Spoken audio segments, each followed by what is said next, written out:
Rumor had it that by breaking up with the bad boy on campus, Ethan Rivers, you could get very good compensation for the breakup.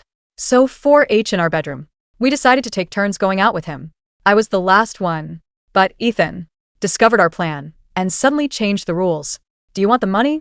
Marry me and it's all yours.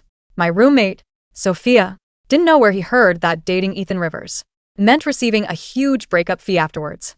But Ethan didn't like the girls at our school. I only dated social media influencers. Or minor.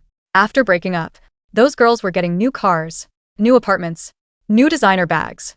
His entire lifestyle rose several levels without exception. All were dazzlingly beautiful and attractive. In our bedroom, Sofia was definitely the sexiest. Successfully with Ethan at a campus event, and really got him to date her. They broke up in less than a month. When they separated, he transferred $10,000 and all the clothes and bags he bought from her. He did not ask for them back. What a delicious guy. Sofia immediately shared its strategy with the other three. In the bedroom, everything stays with the family, you know, she announced. Ethan Rivers is the kind of guy you can simply achieve. Being persistent. He likes girls with white dresses and black hair, preferably with rose aroma. She loves the mint scent. Mint perfume on each other every day. Wait, what? Suddenly I hesitated. He absolutely hated mint. But you can't use it because I was left today. Exactly because I used mint perfume. He is also a germphobe. Anyone within a 3-foot radius has to be disinfected before approaching. His hobby is shopping. Spend money. Buy things. If you don't spend money on a day, you feel uncomfortable. Sofia went on, talking about Ethan's likes and dislikes. The other two roommates took detailed notes. Sofia looked at me as I spoke. Emma, why aren't you writing this down? Is it okay? You go first. I will copy your notes later. With Sofia's strategy, the other two roommates acted fluidly. That their relationships did not last as long as Sofia's. When Rachel returned, added another warning. Do not touch your shoes, especially her slippers. Sofia gasps. Surprised. You were only together for half a month, and wore her slippers. You know, Sofia worked with him for a month, and never came within 1 m of him. Not today. When he dropped me off at school, his shoes were uncomfortable, so he wanted to change in the car. When his assistant brought the slippers, I practically reached them, and he immediately transferred me $10,000 as breakup money. He seems to really love those slippers. Oh. And they were pink, probably left by an ex-dash. So he is with slippers. I have lots of beautiful slippers at home. I love buying nice slippers. See my slippers? I would steal them all. Then she was the third person in our bedroom, Madison, who went after him. She was also successful. But his time was even shorter. Only 1 week. Don't drink the bottled water in your car today. I opened a bottle and took a sip. And he immediately transferred money and told me to get off. It was. I love drinking water. I am doomed. It probably won't last a day. Maybe I shouldn't go. The other three colleagues counted the zeros in their bank accounts. Right in front of me. The clothes and bags Ethan bought from them filled our shared closet for 4 hours. We always shared jewelry and accessories without a receipt. But now my corner was completely empty. Madison was even more anxious than I was. If you don't go, someone else will benefit. The day I was kicked out of his car, several girls were already waiting in front of his car, ready to fake an accident. She is right. Ethan is like a walking ATM. If you don't give it to me, we'll give it to someone else. Why not take advantage of it? Myself. Encouraged by my 3 colleagues, I blocked Ethan's motorcycle after school. I gathered my courage to ask for your contact information. He threw a helmet at me. Get in for a ride, and I'll add you. I had seen him drive super fast before. I remembered what my colleague said. On Ethan's germophobia, I asked weakly, can I hold on to you? He lowered his visor. Whatever you want. I put on my helmet and sat behind him. Drove really fast. Eyed his clothes tightly, without daring to let go. The motorcycle stopped at an park. Ethan took off his helmet and called me. Pirate ship. Do you want to go up? I shook my head like crazy. No way. I'm afraid of heights. The other colleagues did not have it so difficult. They simply confessed, and he accepted. Why do I have to go through hell? Just to get your number? So, let's get on the wheel of fortune. Ethan's statement was not a question. He did not ask for my opinion. He went straight to buy tickets with his phone. Our wheel of local fortune was known as the sadness of ruptures. Every pair that came up broke up afterwards. Although we were not yet a couple, wanted to break up. Breaking means receiving a payment. We sit down, facing each other in the wheel of fortune. As I climbed slowly, We did not say a word until we reached the highest point. Ethan finally finished. Emma, what do you guys think I'm shit? He rightly found out. It has been making things difficult for me today. The height and his harsh tone broke me. His phone took them out, showing its QR code. Add me then. My hands were, as I pulled out my phone. Too slow. My phone and scanned the code. He himself even kept his name as a husband. I got my phone back and saw your note. This name is not really appropriate. Is it? Your previous roommates kept me like this. Well. Never mentioned that coming off the wheel of fortune. Ethan threw my helmet back at me. He drove the motorcycle back to my bedroom. I don't know if it was my imagination, but the wind on the way back felt milder. He drove slower. I returned the helmet and immediately ran up the stairs. Thank goodness I hate mint he switched to slippers, even on his motorcycle. And definitely, there was no bottled water in it. They will kick me out in one day. At the time I returned to the bedroom 3H. Companions surrounded me. Emma, how was your success? I showed them the chat screen. Rachel said in disbelief. Husband, Emma. You are quite direct. They didn't all keep it that way. Of course they didn't show me their phones. Fool but rich temperament, rare mood swings. None of these notes approached husband, that liar. The next morning, Ethan's messages kept popping up. Come down for breakfast. To have breakfast. It counts as my favorite dating activity. Come eat with me, eat well, and then go to class. Emma, are you even awake? You don't want your boyfriend anymore. I rubbed my eyes and asked the other three, why didn't they mention that it is so sticky? 3H seemed confused. Sticky. So it was sticky? He didn't even say 2 extra sentences. Otherwise, listen to them. I count zeros in your bank accounts in the dormitory. It made me jealous. I really regretted not paying attention. When Sofia made her presentation, I changed into a dress and came down. When I got there, I saw him with his back to the building, of the bedroom, to the phone, approaching. I heard his voice. It's Emma. Okay. She's the only one I ever wanted to date. My heart hammered against my ribs like a trapped bird. She's the only one I ever wanted to date. I froze behind the corner of the brick dormitory wall. The morning sun was hitting Ethan's hair, turning it into a halo of gold that looked entirely too angelic for a man who supposedly treated women like disposable tissues. He hung up the phone and turned. I stepped out, feigning ignorance, smoothing the skirt of my dress. Morning, he said. His voice wasn't the cold, transactional baritone Sofia had described. It was warm, like melted butter on toast. Morning, I squeaked. I'm ready for breakfast. He looked me up and down. I braced myself for criticism. Maybe my shoes were wrong. Maybe I wasn't wearing enough white. You look nice, he said simply. He walked over, and instead of keeping the 3-foot germaphobe radius Sofia insisted on, he grabbed my hand. His palm was dry and warm. Let's go. I know a place that serves the pancakes you like. The blueberry ones. I blinked. How do you know I like blueberry pancakes? He opened the door of his car, a sleek, black beast that looked like it cost more than my parents' house, and smirked. I have my ways, wife. The drive was terrifyingly normal. No speeding. No bottled water traps. In fact, there was a bottle of Evian in the cup holder. Thirsty? He asked, noticing me staring at it. Go ahead. Is this a test? I whispered. It's water, Emma. Hydration is important. I took a sip, waiting for the ejection seat to activate. Nothing happened. He just hummed along to the radio. And it wasn't classical music or stock market news. It was the indie band I listened to when I studied in the library. At the restaurant, I decided to test Sofia's mint strategy. If I wanted that breakup money, I needed to trigger his dislikes. I pulled out a tin of intense peppermint Altoids I'd bought at the gas station and popped 2. I crunched them loudly, exhaling a cloud of menthol in his direction. Want one? I breathed on him, mentally calculating the $10,000 transfer. Ethan leaned across the table. He didn't recoil. He didn't gag. He smiled, a dangerous, wolfish glint in his eyes. I hate mint, he said softly. Bingo. Here comes the breakup. But, he continued, reaching out to wipe a crumb from the corner of my lip, his thumb lingering on my skin. I think I could get used to the taste on you. My brain short-circuited. Sofia said you loved mint, and that you hated germs, and that you threw Madison out for drinking water. Ethan leaned back as the waiter placed a mountain of pancakes in front of me. He picked up his coffee, his eyes dark and amused. Did she? Interesting. It seems your roommates have a very specific misunderstanding of who I am. So you're not a germaphobe? Only with people I don't like, he said, cutting his omelet with surgical precision. Eat up, Emma. You're too skinny. I prefer my investments to have some substance. Investments. There it was. The transactional nature. I relaxed slightly. He was still a jerk, he was just a weirdly specific jerk. Chapter 2. The Resistance. A week went by. Then, 2. The atmosphere in bedroom 4H was becoming toxic. Why haven't you broken up yet? Madison demanded one evening, aggressively filing her nails. Did you touch his shoes? Did you sneeze on him? I tried. I protested, flopping onto my bed. I wore his slippers yesterday. I literally put my feet on his dashboard. I spilled coffee on his shirt. Sofia narrowed her eyes.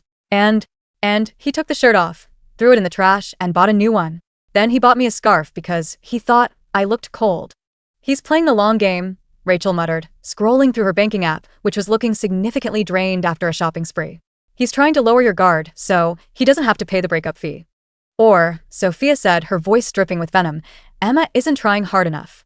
Maybe she wants to keep him for herself. I don't. Elite. But the truth was murky. Ethan Rivers was confusing. He was arrogant, yes. He dragged me to high-end boutiques and made me try on clothes for hours, nodding or shaking his head like a judge. But he also remembered that I had a calculus midterm and hired a private tutor for me. He remembered that I was allergic to shellfish. One rainy Tuesday, he picked me up from the library. I was soaking wet, my hair plastered to my skull like a drowned rat. Not exactly the white dress, rose aroma aesthetic. He took one look at me, swore under his breath, and blasted the car heater. He drove me to his off-campus apartment, a place none of my roommates had ever seen. Take a shower, he ordered, throwing me a towel. I'll dry your clothes. I stood in his bathroom, which was larger than our entire dorm room. It smelled of cedar and rain, not mint. On the counter sat a pair of fuzzy pink slippers. My heart skipped a beat. Rachel had said they were pink, probably left by an ex. I picked one up. It looked brand new. I turned it over. On the sole, written in black marker in tiny letters, was a name. Emma. A chill went down my spine. I hadn't written this. I didn't own these. I walked out of the bathroom, clutching the slipper. Ethan was in the kitchen making hot chocolate. Ethan, I said, my voice trembling. Whose are these? He turned, saw the slipper, and didn't even flinch. Yours. I've never been here before. I bought them 3 months ago, he said nonchalantly, pouring milk. I saw you staring at a similar pair in a shop window downtown, but you didn't buy them because you checked the price tag and walked away. It annoyed me. 3 months ago. I whispered. But you were dating Sofia then. He set the mug down on the marble counter with a sharp clack. I was never dating Sofia, he said coldly. I was paying a toll fee to get them out of the way. Chapter 3. The Contract. I sat on the bar stool, clutching the towel around me. What do you mean? Ethan walked around the counter. He looked imposing, dangerous, and incredibly tired. Your room, 4H. It's famous, he said. Or rather, infamous. I knew about the bet before Sofia even approached me. I heard you guys talking about it in the cafeteria. You have a loud voice when you're nervous, Emma. I wanted the floor to open up and swallow me whole. You knew. I knew you all wanted money. I knew you saw me as a walking agent. He leaned in, trapping me between his arms against the counter. But here's the thing. I've been watching you since freshman year. You sit in the back of art history drawing caricatures of the professor. You feed the stray cats behind the gym. You're the only one who doesn't look at me like I'm a prize to be won. So, Sofia? Madison? Rachel? Distractions, he waved a hand dismissively. They threw themselves at me. They were annoying, like flies. I knew if I rejected them outright, they'd make your life miserable in that dorm. So I played their game. I dated them, found the quickest excuse to dump them, paid them off, and waited for the roster to clear until it was your turn. My mouth fell open. You spent $30,000 just to clear the queue? Pocket change, he shrugged. Efficiency requires capital. But the rules, the mint, the slippers, the water. I made all that up, he grinned, a boyish, wicked look. I told Sofia I loved mint because I knew she'd overdo it and stink up the room. I told Rachel not to touch my shoes because I just didn't want her touching me. And Madison, well, she chewed with her mouth open. The water was just an excuse. He reached out and tucked a wet strand of hair behind my ear. But you're different. You tried to force yourself to be like them, but you're terrible at it. You're a terrible gold digger, Emma. I want the money, I insisted weakly. I know. His expression hardened. And that brings us to the new arrangement. He pulled a document out of a drawer and slid it across the counter. What is this? A prenuptial agreement. And a marriage license application. I stared at him. You're insane. Do you want the money? He asked, his voice dropping an octave. Marry me. Stay married to me for 2 years until I get access to my grandfather's trust fund, which requires me to be settled down. In exchange, you get access to a joint account with no limit, and upon divorce, if you still want to leave, You get $2 million. $2 million. My voice cracked. Tax-free. Why me?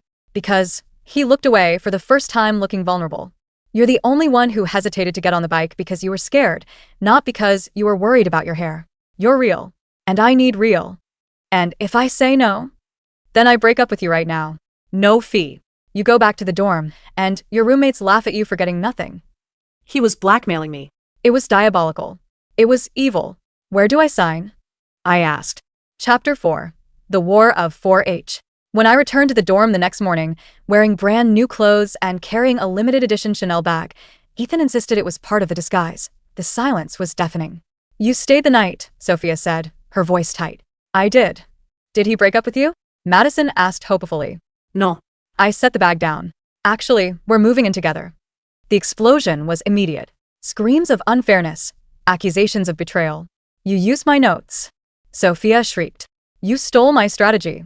Your strategy was garbage, Sofia. I snapped, the adrenaline from the night before finally kicking in. He hates mint. He hates that perfume. You didn't know him at all. You just knew his wallet.